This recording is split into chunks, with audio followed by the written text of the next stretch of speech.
Grow Generation, where the pros go to grow. Grow Generation is your one-stop shop for hydroponic grow supplies, product systems, and more. Grow Generation serves customers across the nation and carries a wide inventory of renowned cultivation brands. Go to www.growgeneration.com, where the pros go to grow. How's it going, everyone? It's Shockey here from LRM, and we are bringing back the Geeky Jocks podcast. And what a better way to start off than recapping Ted Lasso, bringing it back for season 2, the premiere episode just this past Friday. Now you're probably wondering, why is it taking me so long to do this podcast and this recap episode? Well, it was a great birthday present because July 23rd, the day that Ted Lasso premiered, was my birthday. So on top of getting to see Ted Lasso, my wife and family decided to surprise me with a little trip. So we went out and got a little break from all the action. So now I'm here. I'm ready to go over all this stuff with you guys. And I hope this is a good jump off to bringing back the Geeky Jocks. It's been some time now, and it's something that we've been talking about bringing back, and we feel confident that this is something that you guys want, and just have some fun with it. So let's get right into it. So a little bit about the passion of Ted Lasso. I'm a big fan of the show. As you can see, I'm sporting the Tottenham Hotspurs jersey here. My boy Clint Dempsey back in the day played for Tottenham, and it kind of Clint Dempsey coming to Tottenham, and also that great NBC promo highlighting the Premier League with Ted Lasso, which kind of jump-started this whole show, is what made me kind of be a Tottenham Hotspurs fan, because my first passion is American football, not European football or world football. So I figured, if I'm going to jump into soccer/football, I might as well go on the team that the football coach was hired to coach on it, theoretically. So Jason Sudeikis nails the character of Ted Lasso perfectly. So, let's just kind of roll right into it. So if you haven't seen Ted Lasso, it's on Apple TV. It's, to my opinion, the best show on Apple TV, and probably the best show all around. I just enjoy watching it. It's a fun entertainment show, family friendly. I think everyone that has become a fan of the show is really just comes out with a smile on it every single day that they watch a new episode. So recap-wise, let's talk about Ted Lasso. He's from season 1. So Ted was hired on to coach the AFC Richmond football club, more as a joke than anything else, to try to get the team to go down into relegation into the championship from the Premier League. So what surprised everyone, though, is Ted's infectious attitude towards life, and how he was able to look at the positives out of everything, and kind of take a football club that was in turmoil and kind of riddled with hatred towards each other. Not necessarily hatred, but animosity towards each other, and be able to flip that entire club and change the perspectives on every athlete on the team, every coach, manager, even the owner, Rebecca, and just kind of have a better outlook on life. And so where we last left the team before the end of the season, with the hopes of staying in the Premier League and not being relegated down to the Championship League, the hopes and dreams were dashed away by none other than Jamie Tartt, who had played for AFC Richmond, but then went back to his home club of Manchester City. So while it was devastating, Ted Lasso looked at the positive and saw how well Jamie had become of a player by passing the ball instead of trying to take the last-second shot. So now we're entering season 2. So if you haven't seen the first episode of season 2 yet, and you don't want any spoilers, pause this, come back, hit the save button, and come back to this episode. So what we get now is, we're not at the beginning of the season. We're a good portion of the way. It seems that the season is basically, we're 8 games in, and the AFC Richmond club is on somewhat of a streak. Not a good streak, not a bad streak. The streak of 7 draws in a row. So for those of you who've never watched soccer, okay, you have wins where you beat the other club by scoring more goals. You lose if you have less goals. But then there's also draws, or you end regulation time with the same score. And so if you win, you get 3 points. If you lose, you get 0 points. If you draw, you get 1 point. So draws are okay because you get a point, but wins are a lot better, especially if you're trying to be promoted into the next league, if you're trying to get promoted up. So for AFC Richmond, having 7 draws is not necessarily a great thing. But the way that it seems like that this team is in the hunt to get promoted up and it's not in total despair. So we basically start off the season with AFC Richmond tied going into the final seconds of a match. Danny Rojas is able to get a penalty on himself, so he gets a penalty shot to try to win the game. He lines up, takes the shot, but at the same time of taking the shot, the AFC Richmond mascot, Earl the dog, runs out onto the field to go capture it was like a pigeon or some sort of type of bird, and gets lined up right in the way of Danny's penalty shot, which he uses a lot of force on and ultimately kills the dog. Okay, so now it's a battle of mindset of Danny killing a dog and mentality of is this the fortune of the AFC Richmond club that no matter what they do, they're just going to be subjected to draws. And so Ted has to regroup on the team and focus on their positivity, focus on the positivity of the season and seeing where they're at. 7 draws isn't a bad thing. It's not a great thing. And, Ted looks at it that way. And so what we see, though, is that Danny's taking it pretty personal. And he's in the locker room, in the showers, basically, no longer the Danny Rojas. Football is life. Football is death now. And so for Ted, this is a big turnaround he has to, get from Danny and get him back into his normal way of thinking about life, how everything in the positivity. And so it's going to be the biggest jump we see, or biggest challenge we see for Ted so far in the season, is that what makes Ted so unique as a coach is that he's not really an X's and O's coach. He's not a tactician. He's more of a therapist, a psychologist, and always trying to bring the positive attitude. He lets the football players really manage the team when it comes to the actual soccer aspect of it, and when it comes to life, that's where Ted shines. And so with Earl the dog passing away, this becomes kind of what some people see as a sign, is that the AFC Richmond club is getting karma for what happened in the end of season 1. And even Ted points out was that that at the end of the season, all they needed was a tie to stay in the Premier League. And so by wishing for a tie, now that's all they're getting are ties. And so now Ted, even himself, is doubting himself, thinking that this is karma coming back at him, saying, what am I doing here? This is, I'm getting what I wish for, Ted. And so for some people, they believe in that. Some people, they can just shrug it right off. And so now it's a question of, what's the worth of the AFC Richmond team? Are they subjected to these jinx and these curses and everything around it, or are they going to break through it? And so what ends up happening in the first episode is that with Higgins's recommendation of hiring a sports psychologist, which a lot of teams use in the professional athletes to help battle things like mental depression and other aspects of their lives.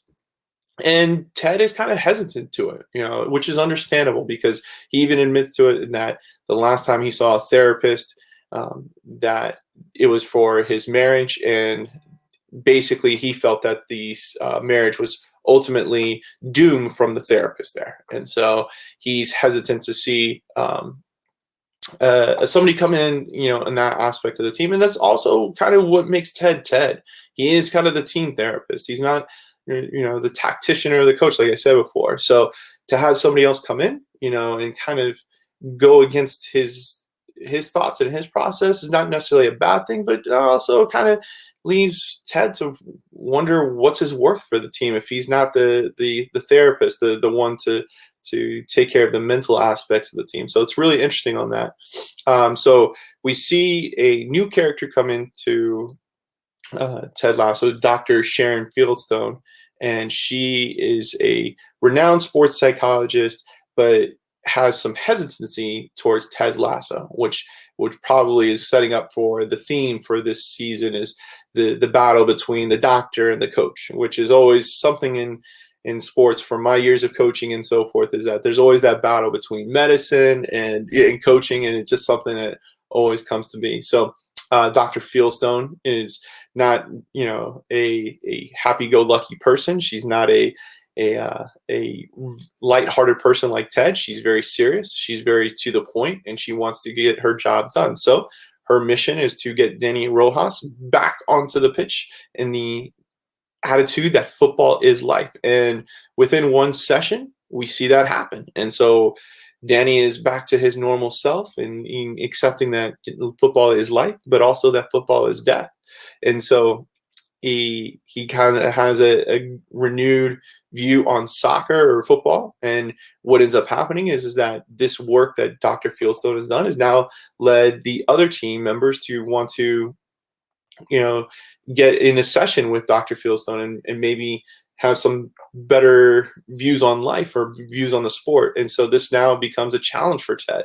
And what we can see is ultimately Ted is going to have his place on the team really challenged, and not in a bad way, but it just kind of, it's like, the father versus the mother type aspect of it. When the kids go see their mother for help instead of the father, it can be a little disappointing, disheartening. The same thing as a reflection in the opposite end.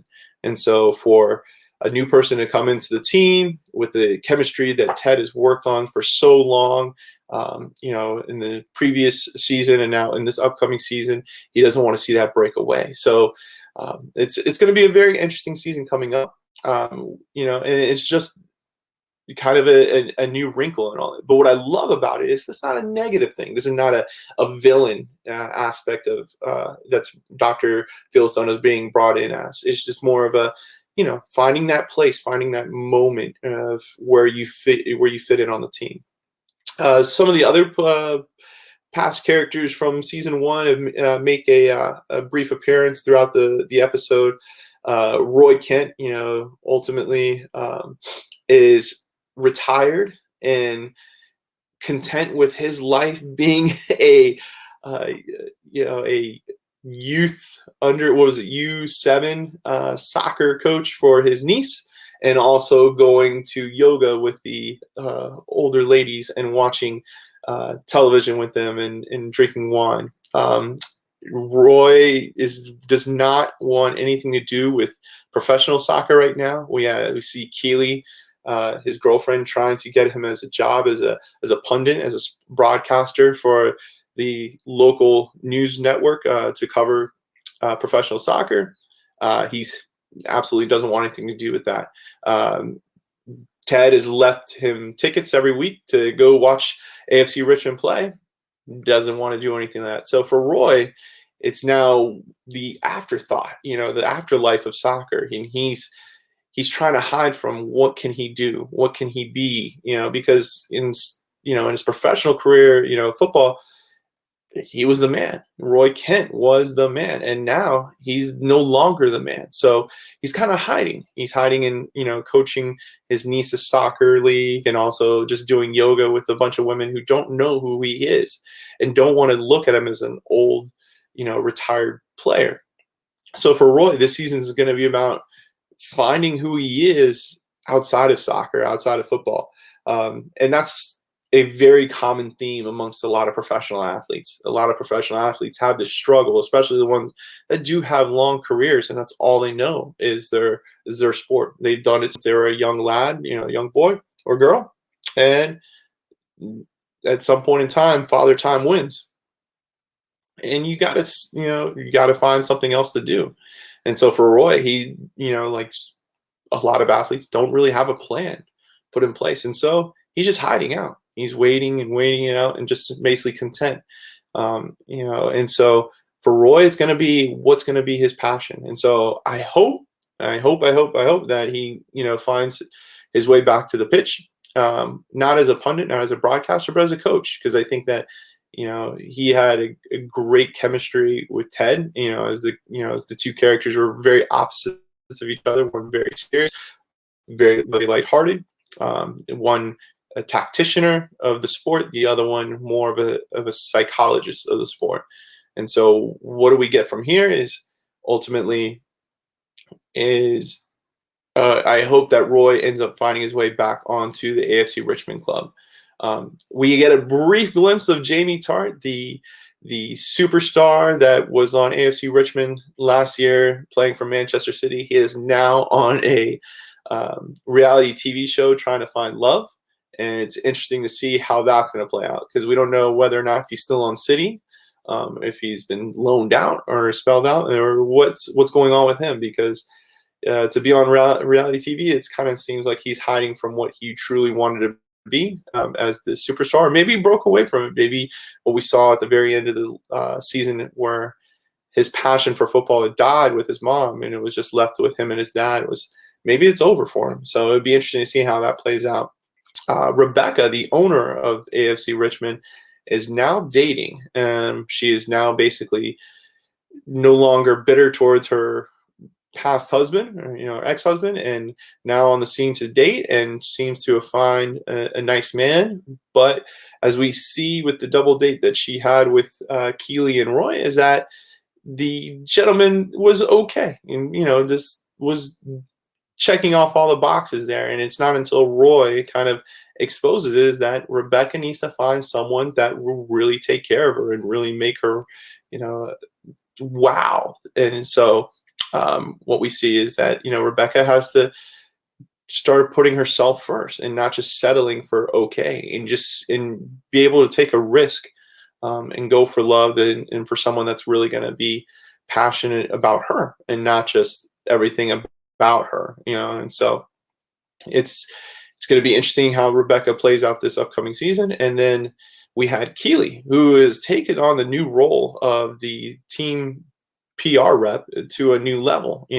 When we saw Keely in season 1, she was a model who was not necessarily past her prime, but just older and just trying to live that young lifestyle and stay within that young 20-something on lifestyle. And it's coming on. And so she took on the role of the team PR rep, and she's thriving with it, which is great to see. And her relationship with Roy seems to be on solid ground. And that seems to be something that's, really exciting to see how that plays out for the upcoming season.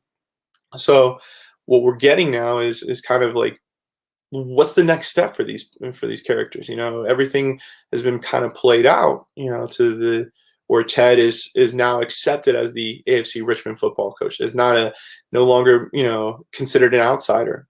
Rebecca is now accepting her role as the owner of the team and now wanting to, to date and to find somebody else. Roy, is done with his career. Now what is going to happen there?